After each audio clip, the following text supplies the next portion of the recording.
Valendo para você, a partir de agora, mais um episódio no nosso canal do YouTube, Tarciso Manso Convida. Participando do nosso programa, com muita alegria, o casal Dr. Mário Augusto Orsi e a enfermeira obstetra Ana Carla Cutiã Orsi. Um prazer muito grande recebê-lo aqui, Mário. Prazer é nosso, satisfação nossa participar do seu programa, Tarciso. Da mesma forma você, Ana Carla. Isso, é um prazer a gente estar aqui hoje conversando, uma oportunidade muito boa para essa troca. No começo do programa, eu quero lembrar que esse meu visual fica por conta da Grife Boutique. Um abraço todo especial para Maria, para o Paulinho e toda a equipe. E essa parte do visual também é garantido pela amiga Júlia Bussi, que tem esse visual importante, você pode conferir sempre participando, né? E deixando a sua casa com um visual absolutamente renovado. Pois bem, Marinho, 50 anos... Você estudou lá em Alfenas, bela cidade lá do sul de Minas, né? Alfenas fica na região geográfica. Inicialmente, me conte a sua trajetória estudantil. Para quem não sabe, o Marinho é filho do Dr. Orsi e da Dona Leila. Explica direitinho como foi essa sua trajetória no caráter da formação da sua profissão. Eu sou nascido em Orlândia, sou filho de Orlândia. Eu fiz a minha formação. Eu estudei escola pública de Orlândia até a 8ª série, até o 8º colegial. Depois do 8º colegial, eu estudei até no Coronel Francisco Orlando, até a 8ª série. Depois eu acabei mudando para Ribeirão, onde eu fiz o colegial, no COC, no Colégio Oswaldo Cruz em Ribeirão. Fiz um ano de cursinho no Colégio Seide, em Ribeirão. E depois eu acabei ingressando na faculdade de Alfenas, né, no sul de Minas. Eu estou vendo aqui que na sua trajetória você tem 25 anos de formado. 25 anos de formado esse ano. É que a vida do médico sempre é um pouquinho mais complicada, né? Nesse aspecto de idade, né? Que depois da formatura, essa conta dos 25 anos que você já tem de formado, já conta a sua residência? Não, eu conto a partir do dia que eu me formei na faculdade, eu comecei a contar a partir daí. Eu formei em 99 e a residência eu acabei em 2002. Então já são 25 anos já. Muito tempo, né? E no caso dessa sua formação da residência, né, que é uma fase que todo médico passa, você fez lá em Campinas. E eu estou vendo aqui no seu currículo, você fez como pós-graduação ultrassonografia. Você chegou a lidar durante muito tempo com isso também. Isso. Durante a residência médica, os 2 anos de residência médica que eu fiz, eu acabei ficando no 3º ano. O curso da residência médica eram 2 anos. E eu acabei sendo convidado para ficar 1 ano a mais no curso de residência médica como staff da ginecologia e obstetrícia, como um auxiliar para ajudar na formação da residência médica. E lá nesse 3º ano que eu fiquei lá, eu fui convidado por um chefe meu de residência, o nome dele era Marcelo Magaldi, um cara que me ensinou a fazer ultrassom. Eu fazia no convênio, que eu fazia ultrassom, eu fazia para o convênio e acabei aprendendo a fazer ultrassom lá. Acabei fazendo só um curso depois em Ribeirão Preto, na escola na IURP do Francisco Mauad, há 20 anos atrás, e agora eu fiz uma renovação da minha especialização há 2 anos na FATESA, que é a Faculdade de Ribeirão Preto, de ultrassom. Mas na verdade não é a sua prioridade. É claro que a sua prioridade é ginecologia e obstetrícia, que você trilhou. Mas é um complemento, assim, da sua formação profissional, né, Mário? Eu fiz durante 20 anos ultrassom na cidade de Orlândia. Atualmente eu não tenho feito. Eu fiz durante 20 anos, por causa que a equipe que a gente participava teve uma licitação na prefeitura, a gente acabou não mantendo o contrato com a prefeitura, então atualmente eu não faço ultrassom. Mas é um interesse nosso, inclusive, voltar a fazer ultrassom em breve, tanto para Orlândia como numa dessas cidades que eu presto serviço. No Poranga, a gente tem conversado para ver se começa a fazer ultrassom lá também. E a gente sabe, né, eu acabei de informar, o Mário é filho do Dr. Orsi. O Dr. Mário é filho do Dr. Orsi. E é uma família que tem, se a gente contar filhos e netos, eu entrevistei o Dr. Orsi aqui há um certo tempo, ele me dizia que um dos orgulhos dele é ter tanto médico na família, e todos atuantes, e de uma certa forma, né, muito próximo a ele, né? Que é aquele jeito italiano, né, de querer todos os filhos próximos, né? E você foi o único que foi por essa área de ginecologia e obstetrícia? Quando comecei a faculdade, eu já comecei muito tendenciosamente a fazer a ginecologia e obstetrícia.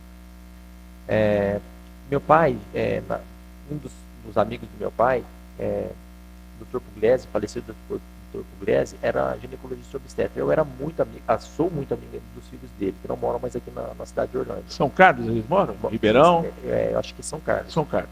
O Maurício e o Renato, eu era muito amigo deles. E eu convivi muito com o Dr. Pugliese. Eu tive muita convivência com ele e ele acabou me passando um pouco dessa paixão da ginecologia. E desde que eu entrei na faculdade, eu já sabia que eu queria fazer ginecologia obstetrícia. Não titubeei em nenhum momento durante toda a minha formação.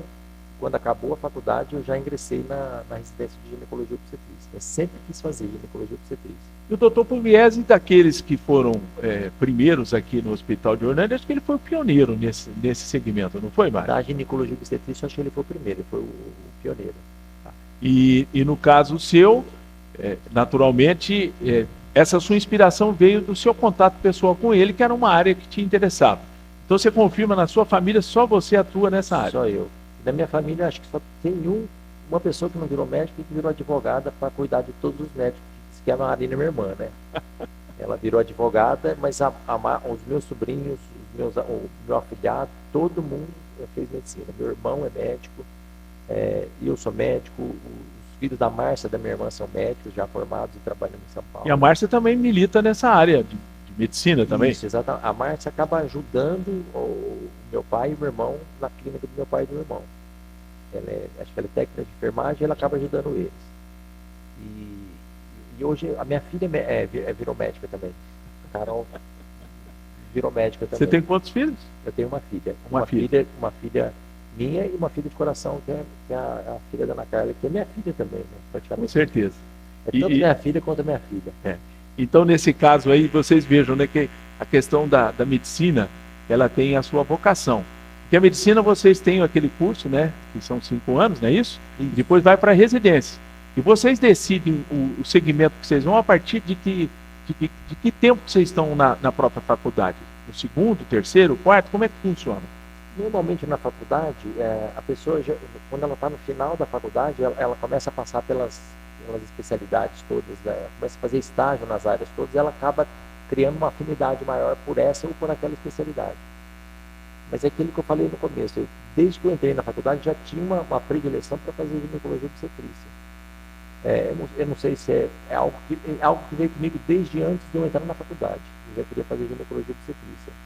E não tive em nenhum momento da faculdade algo que me desagradasse da ginecologia obstetrícia, acabei cursando por esse caminho. Não houve nenhuma outra tentação. Você começou pensando, concluiu, fez a residência e hoje milita como nessa área específica da área de gineco, né, que a gente fala, e obstetra. Qual é a diferença entre o ginecologista e o obstetra? A formação dos dois é junta, é a mesma formação. Só que o ginecologista é o médico que cuida da saúde da mulher. O obstetra é que cuida da saúde da gestante e do bebê, entendeu? Então, se separa exclusivamente por isso. Geralmente o ginecologista e o obstetra, eles formam ginecologista e obstetra. Ele pode seguir depois um passo só como ginecologista ou só como obstetra. Geralmente não é o que a gente vê.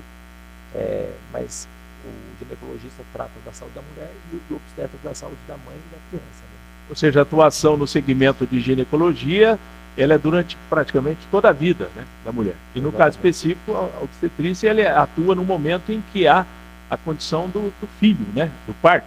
Então isso é um fato que é verdadeiro que a gente tem. Agora vamos saber da história da Ana Carla. Ana Carla é casada com o Mário há quanto tempo? Nós estamos juntos há quase 10 anos, né? 10 anos. E você estudou. Fala da sua família, que todo mundo sabe, mas é bom você reforçar. Dos seus avós, que são muito conhecidos, do seu pai, né? Enfim, fale da sua família, dos Cutianos. Tem assunto também, tem história. Exatamente. E é uma história de muito orgulho, assim. Eu tenho muito carinho, tenho muito orgulho. Eu sempre estive muito junto com os meus avós, assim, da parte de pai, da parte de mãe. Então, é muito importante para mim também sempre lembrar dessa história deles e receber o carinho das pessoas que conviveram com eles, que estiveram juntos, né? Eu não tenho ninguém na família que tenha sido enfermeiro, que era da área da saúde, nada. Acaba que, assim, não fiz uma faculdade por vocação ou por sonho.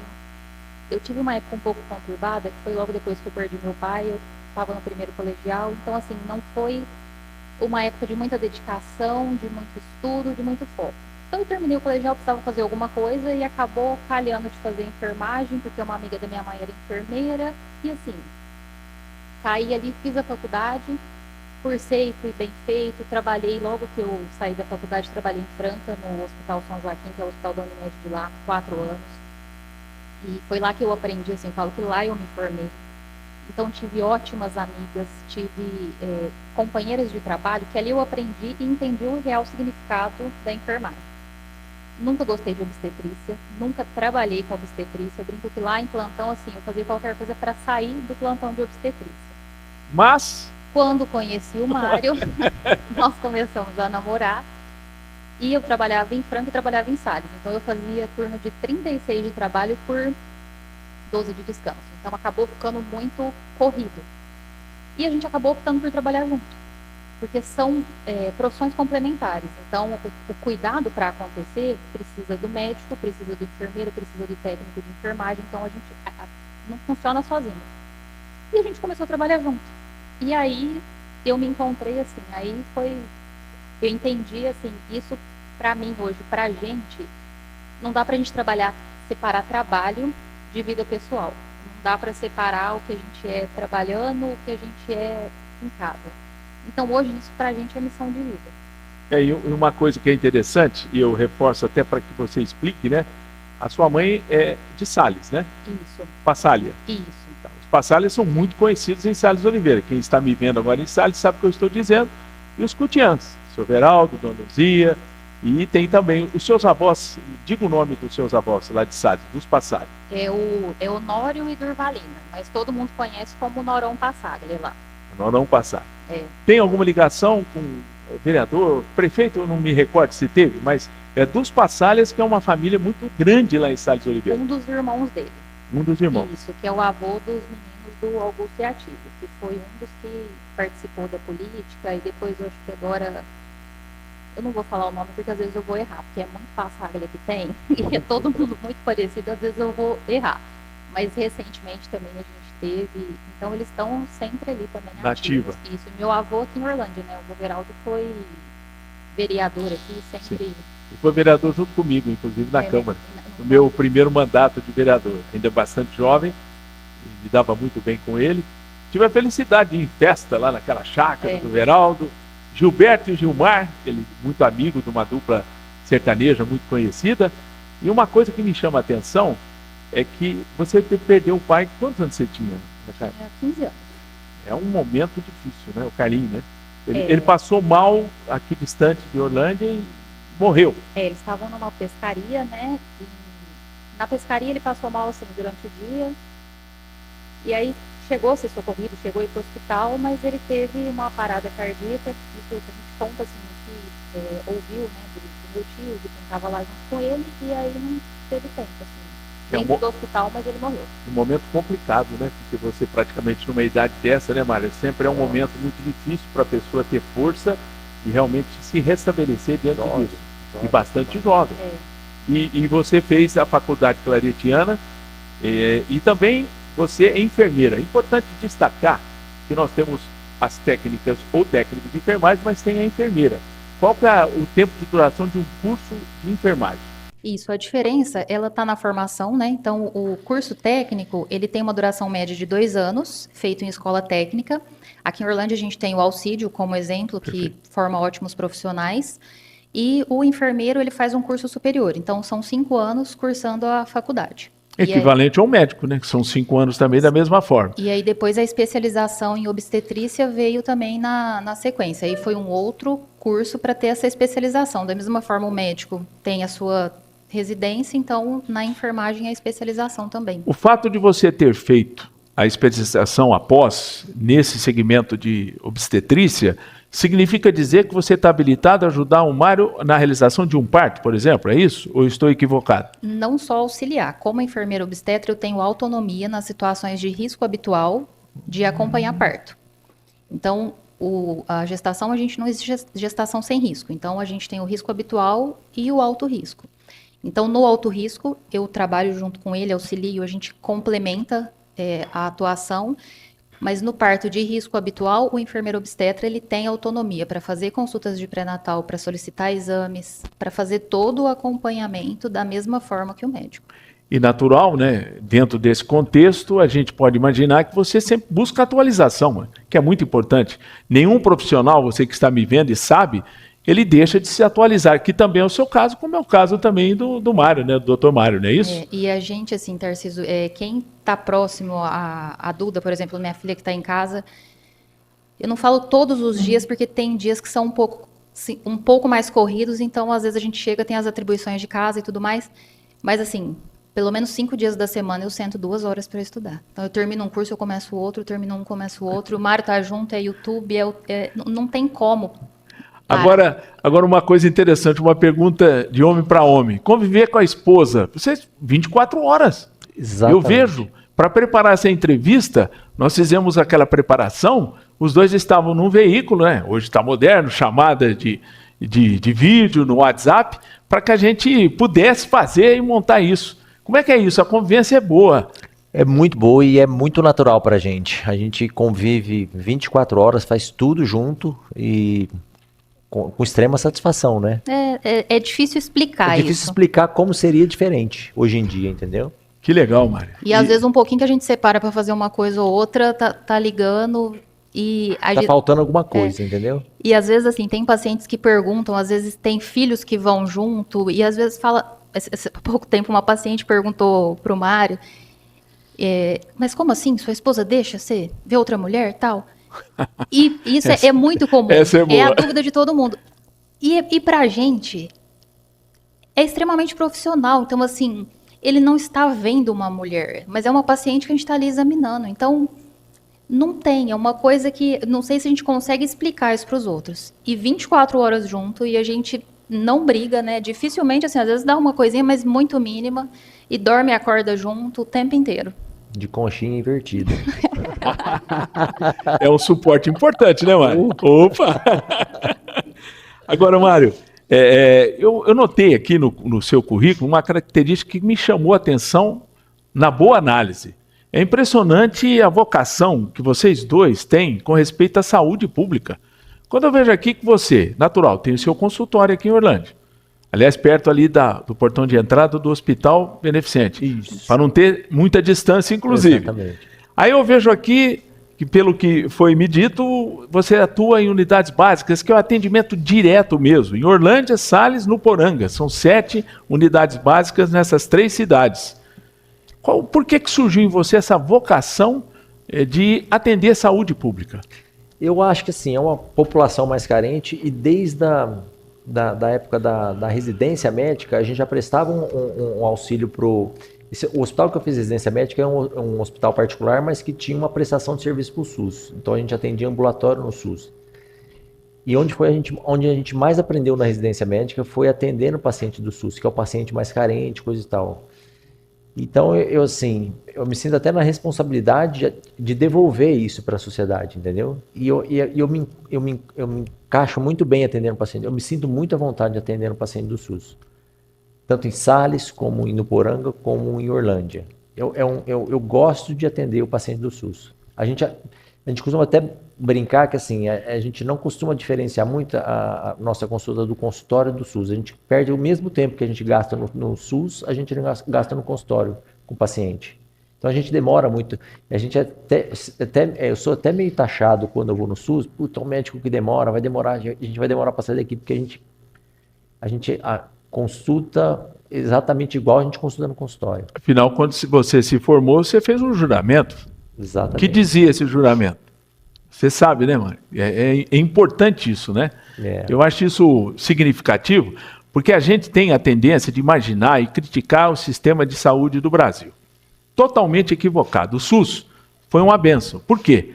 Caia lá nos Estados Unidos, caia em outro país, se você não tiver convênio médico, você está complicado. Está perdido. Não é uma verdade isso, Mário? Exatamente. A gente sabe, não é, Ana Carla? Quer dizer, a pessoa que não tiver um convênio médico nesses países, e até países mais pobres, não tem esse sistema de saúde. Defeitos tem em qualquer lugar, né? Plenamente isso a gente sabe o que acontece.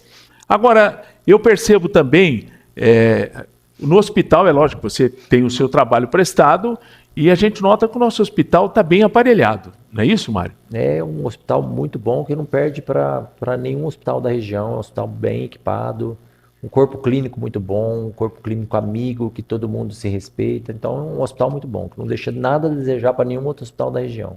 E você também tem convênio com a Unimed. Você atua também na própria... Perfeito.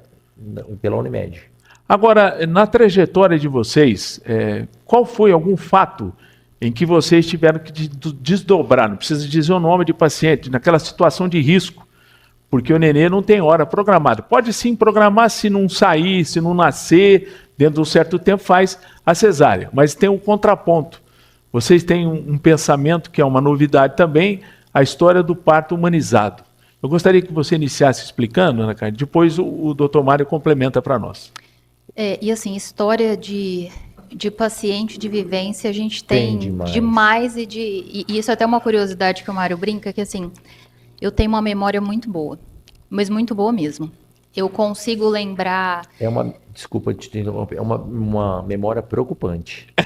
Guarda tudo? Guarda tudo. Se fizer alguma coisa para ela vai lembrar. Tudo, assim. E eu guardo... às vezes eu não vou acertar exatamente, mas há 7, 8 anos se foi o parto, quando foi a situação, o que nasceu, o que aconteceu. Então, assim, eu tenho isso e é meu. Eu não sei te explicar o porquê, de onde começou e como, mas eu consigo lembrar muito. Então, assim, histórias várias. E essa questão do parto... Importante a gente trazer o primeiro conceito, assim, o parto humanizado, às vezes a gente ouve como sendo algo muito diferente, algo muito novo, e na verdade a gente está resgatando o que era lá no início, que é o protagonismo da mulher. Sim. Então a humanização é respeito. Então é para ter respeito, respeito sempre, respeito como? Compartilhando decisão, informando o paciente. Então, a gente investe esse tempo de consulta para informar a paciente, porque o médico está ali, mas a vida é da mulher, a família.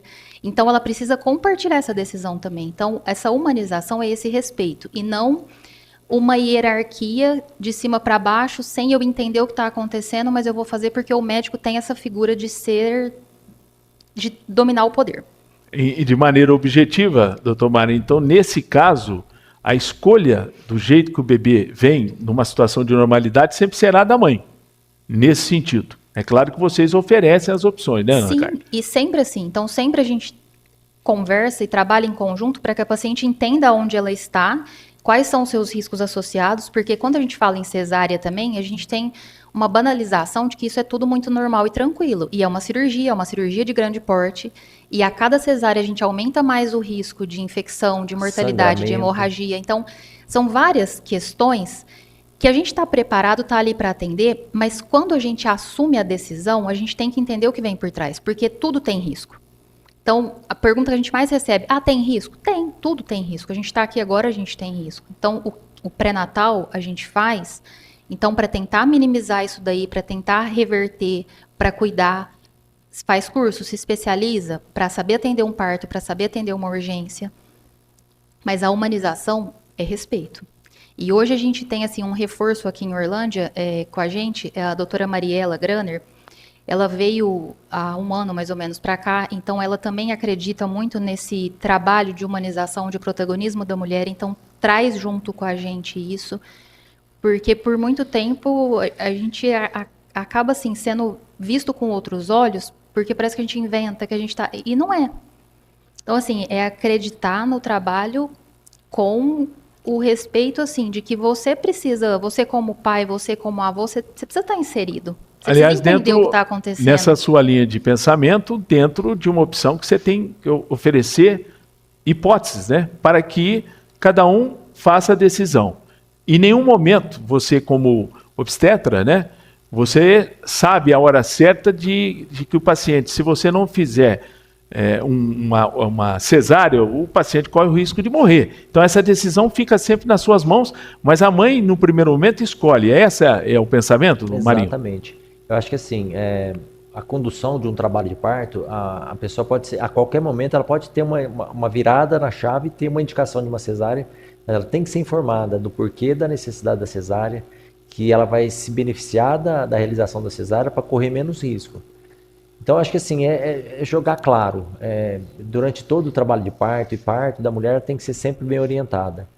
E a tomada de decisão junto com a paciente, entendeu? E isso, assim, não é uma loucura e um extremismo. Então, por exemplo, uma situação que acho que há uns 6 anos, assim, que foi muito pontual. A gente estava com um trabalho de parto evoluindo maravilhosamente bem.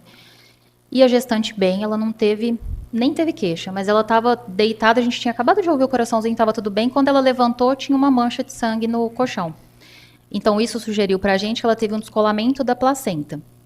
Então, como que a gente explica? A placenta, ela está colada de um lado no útero, recebendo nutriente, recebendo sangue da mãe, pelo cordão umbilical ligado lá no umbiguinho do bebê, ela vai passando isso porque é dessa forma que ele respira ali dentro do útero. Se essa placenta, ela descola, então a gente rompe essa barreira de fluxo de sangue e o bebê tem risco de ficar sem respirar dessa maneira e não conseguir sobreviver. Então, essa mãe, por que a gente conseguiu atuar? Porque a gente estava ali. Então, a gente estava do lado dela. Aconteceu isso, a gente ouviu o coraçãozinho, o batimento baixou para 80. Eu e o Mário, junto com as meninas da enfermagem da maternidade, que também prontas ali estavam, a gente pegou a maca, a gente desceu, empurrando a maca para o centro cirúrgico, resolveu rápido. Então, nasceu super bem. Foi uma cesárea de emergência? Foi. Que pode acontecer, que não tem como a gente prever. O que a gente precisa é estar preparado para saber agir.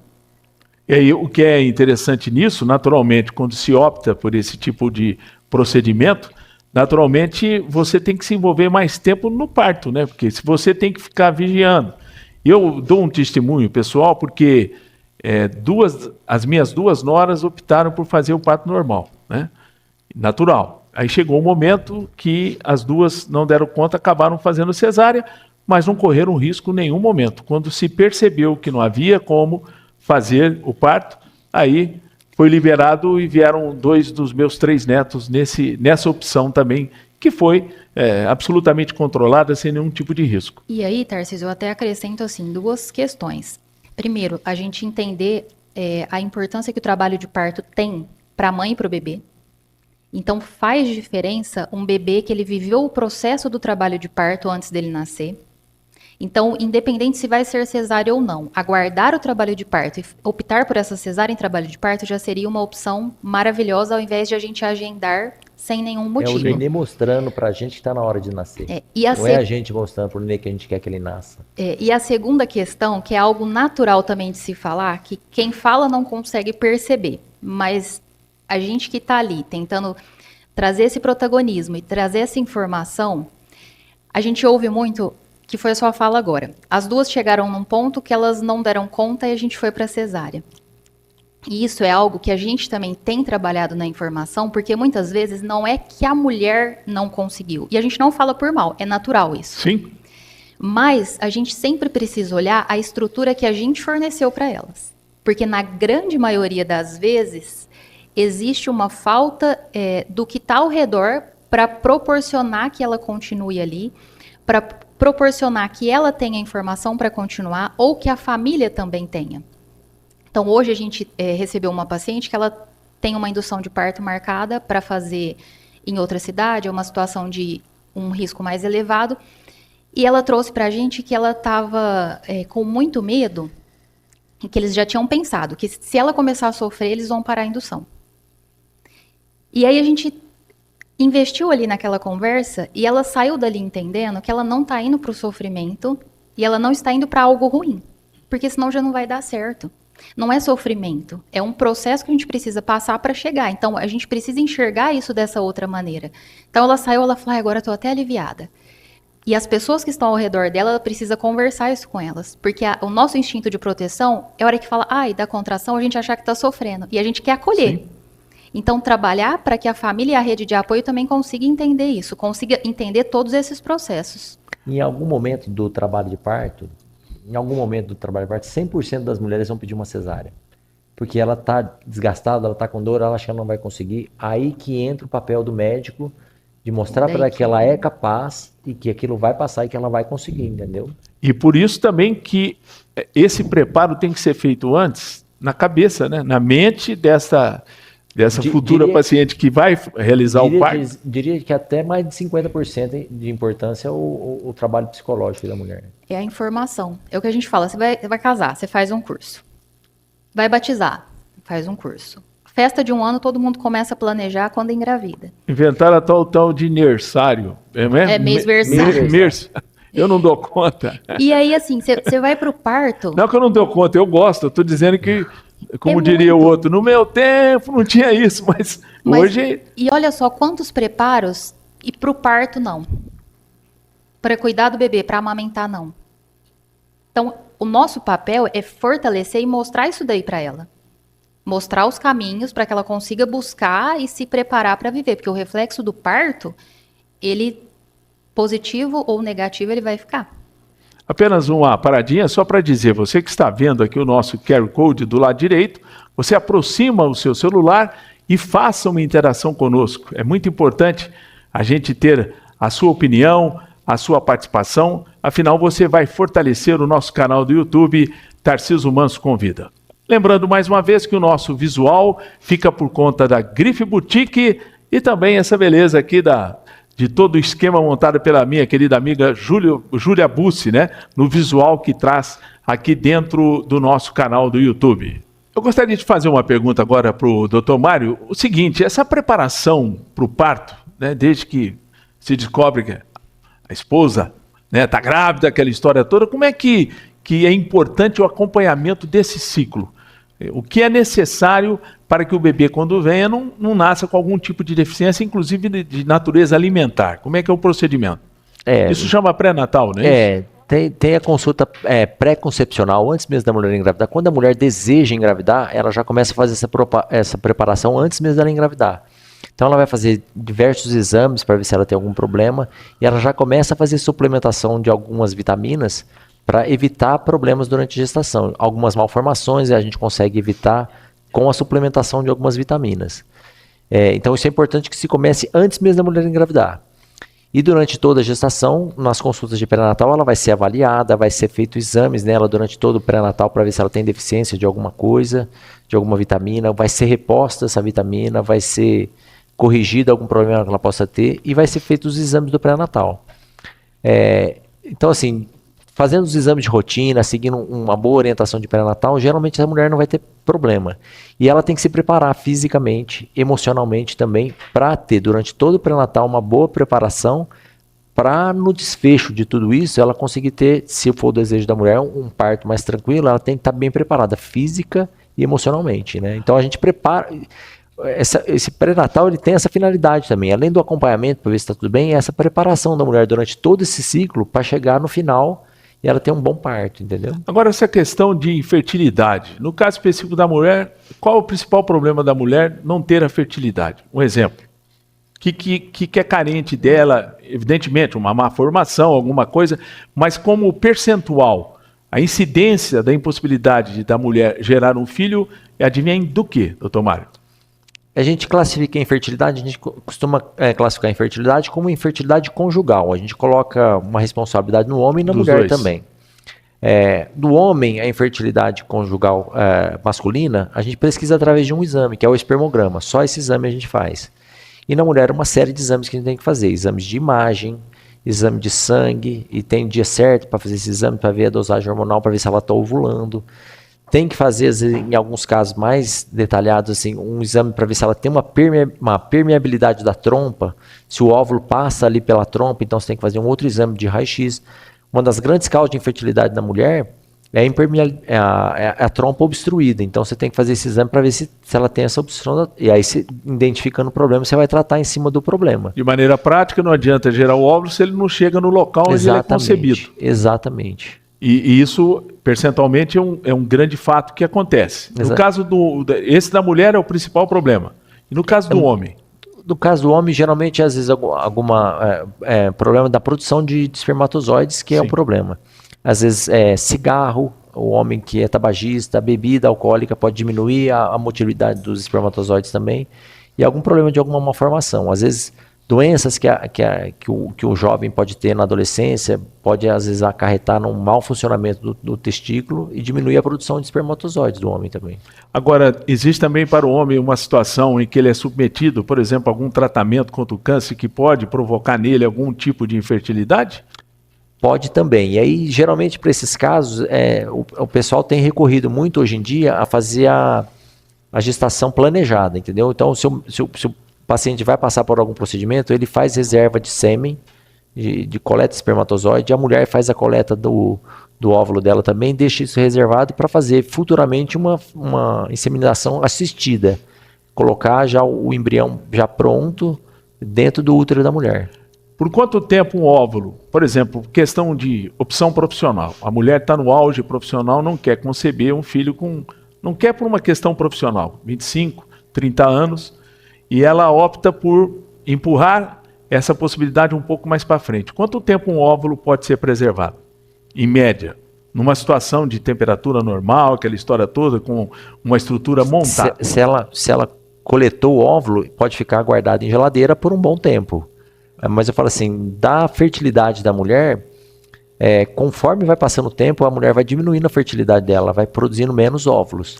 Mas se ela tirar esses óvulos e depois usá-los para frente, por isso que ela tira os óvulos para preservá-los, seria isso, né? Ele fica armazenado congelado, então não tem tanto problema, ele fica preservado. E isso mais para frente, quando ela for tentar fazer a fertilização, não tem tanto problema, né? Agora, verdade ou mentira a história, né, que a gente ouve, quanto mais idosa a mulher for, há mais risco de ter problemas na concepção de uma criança. Isso é verdadeiro, doutor? Ela vai, conforme vai passando o tempo, ela vai diminuindo a fertilidade dela, vai tendo mais dificuldade para engravidar e vai aumentando a incidência de doenças durante a gestação. Um exemplo para você, por exemplo, é o que todo mundo fala, que a mulher idosa tem uma chance maior de ter síndrome de Down. Isso eu tenho ouvido bastante. Isso é uma verdade. Mas não necessariamente que a mulher idosa vai assim, eu gosto muito de usar um exemplo prático que desde a época da residência a gente usava. Incidência de uma mulher abaixo dos 35 anos ter um neném com síndrome de Down é de 0,003%, ou seja, 3 mulheres em cada 1.000 engravida de um neném com síndrome de Down até os 35 anos. Depois dos 35 anos de idade, isso aumenta 10 vezes, então passa para 0,003%, 3 mulheres em cada 100. Agora, me desculpe interrompê-lo, mas já interrompendo. Se ela tem o óvulo congelado, ela tinha na época que fez a retirada, captação 30 anos.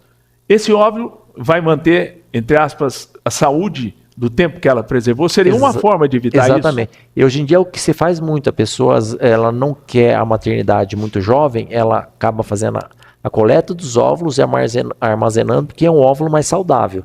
Quando ela for tentar engravidar, ela vai ter uma chance maior de não ter um neném com algum problema, entendeu? Tá.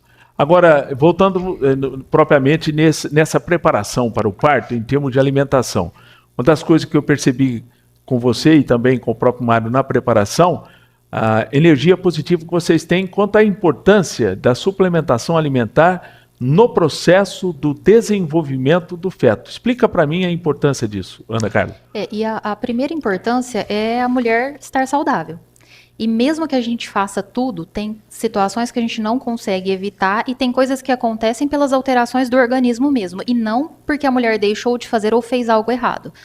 Um exemplo disso, diabetes gestacional. Ela pode praticar atividade física, pode se alimentar bem, mas a própria alteração, a liberação de hormônios pela placenta pode fazer com que ela desenvolva esse diabetes. Então, só interrompendo, a pessoa que não é diabética, uma mulher, ela engravida, ela corre o risco de passar a ser diabética de forma definitiva ou temporária durante o período da gestação? Inicialmente, a gente tem alguns valores que definem se, no exame que é feito na primeira consulta, se aquela diabetes é gestacional ou, a depender do valor, se era algo que ela tinha antes, mas ela não tinha conhecimento.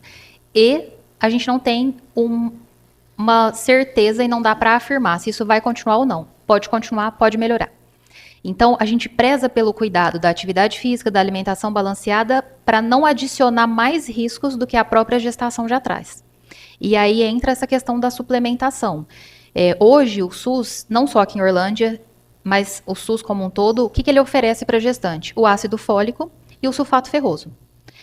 O que a gente tem de opção para comprar? Várias vitaminas prontas. Hoje nós temos nutricionistas especializadas em gestante, então, que formulam determinados compostos específicos para aquela paciente. E a gente tem hoje o projeto BeGenerals, que o Mário, como médico, ele conseguiu se associar Então a gente recebe ômega 3 e um complexo de vitaminas que ele é bem completo, se assemelha a esses que a gente tem para comprar e não tem custo. É isso que eu ia dizer. Você só me permita uma interrupção. Essa expressão be generous em inglês, que significa, né? Seja generoso. Eu tive a curiosidade quando a Ana Carla me apontou e o Mário também. Eu entrei no Instagram e vi que é uma ONG. Portanto, eles fazem a doação disso? Isso é para pessoas necessitadas, assim, que não têm poder para comprar? Isso. Como é que funciona? Na verdade, a gente até teve acesso a isso, porque é uma Nós empresa... Nós somos consumidores dessa marca, dessa marca. entendeu? Eles vendem, então, whey, ômega 3, vitamina D, eles vendem suplementos. E a cada compra feita, vem uma mensagem de que você está colaborando com o projeto. Ah, entendi. E aí a gente falou, poxa, se alguém está recebendo, como é que a gente recebe? Então a gente fez o contato e aí o Mário se cadastrou. Então hoje a gente recebe e eles fornecem com esse intuito de melhorar a saúde da mãe, bebê, porque o reflexo disso é a nível de sociedade.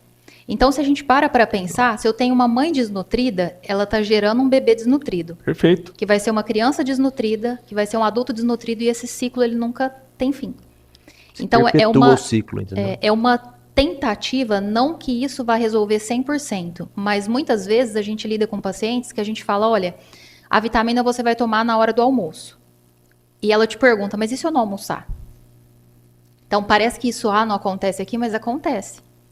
Então é o que a gente tem para oferecer e ela não tem custo, assim, e tem uma qualidade, não é algo experimental, a gente explica muito e frisa muito isso com elas.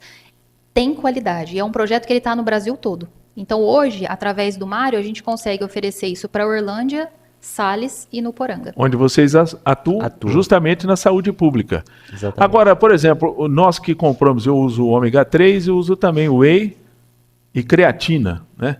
Creatina, pelo menos nesse contexto, não é o caso, mas o ômega 3 e o whey, esse grupo que oferece, seria como a pessoa que tem uma melhor condição pagar para que esse benefício venha para a pessoa mais carente. Exatamente. É mais ou menos essa a ideia, então, doutor Mário? E provavelmente é isso. E às vezes deve ser algum benefício que a empresa recebe de doação. É uma visão que eles têm de o que eles apresentaram para a gente. É uma visão de tentar estender, como você colocou, para quem não tem condição de comprar.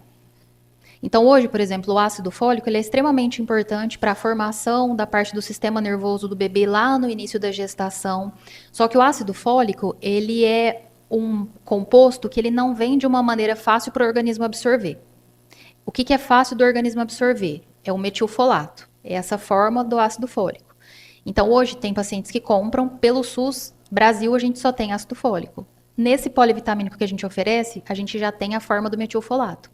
Então tem vitamina A, vitamina B, é um complexo. Então, assim, auxilia e a gente já teve essa percepção porque já tem 1 ano e 1 mês que o Mário participa do projeto. Então a gente viu que o que eles trazem de proposta realmente acontece. Então uma diminuição de baixo peso ao nascer, uma diminuição de parto prematuro, pacientes que são usuárias de droga, que a gente tem várias pacientes, e trazem isso para a gente, o que é extremamente importante, porque a gente não está ali no lugar de julgar, de criticar, mas a gente precisa ter a informação para acolher e tratar. E elas aderem ao tratamento. Isso é muito bom. E a gente vê, assim, e a percepção delas. Então, tem muitas que... Porque durante todo o pré-natal a gente entrega a cada 3 meses. E nasceu, elas continuam tomando.